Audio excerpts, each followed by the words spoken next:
Dito ka ulit? I never left. Also, alam ko naman talaga na babalikan mo ko. Ay ka! By the way, invited pala tayo sa party ni Penny, so all our friends will be there. Oh my God, excited na. Ikaw na lang. Pero, ayaw mo talaga dun. We can have our own private party.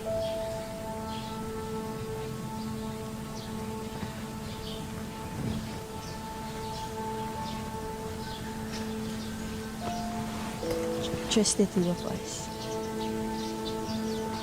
Tigil mo nga yan, Aika. Tigilan natin to. What? Akala ko ba nagkakaintindihan na tayo? Wala na tayo.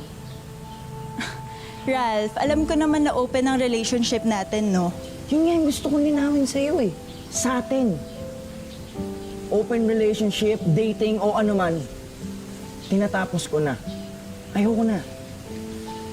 I'm sorry.